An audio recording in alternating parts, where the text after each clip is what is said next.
This is an art attack. This is an art attack.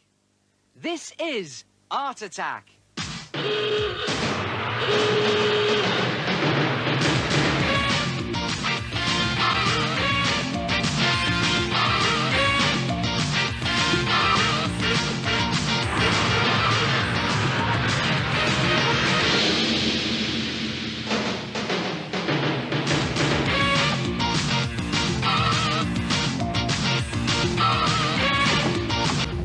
Hello and welcome to Art Attack.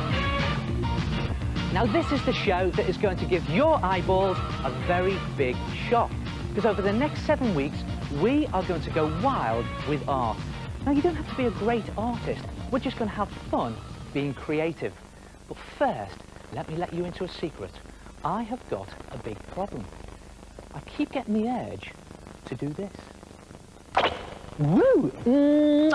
Now I call it Plop Art. Not only does it look good, it is brilliant to do. All you need is an egg. Now what I've done here is I've chipped a hole about 2 centimetres across in the top of the egg using the handle of the spoon.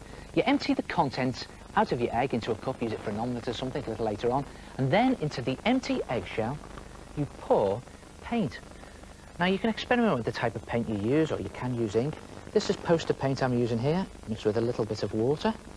In it goes, nicely mixed up.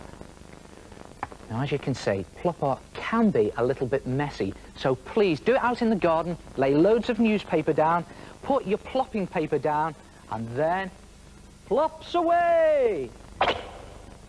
How's about 2 colours in 1 eggshell? Plops away! And when you've tried it once, you can't stop doing it. Plops away! And you know what I've always wanted to do? The ultimate plop.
Plop art is tremendous fun. Do it outside and not inside, and make sure you do it on paper. The greatest plop artist I ever knew was a pigeon called Sydney. Only kidding. Actually, his name was Gerald.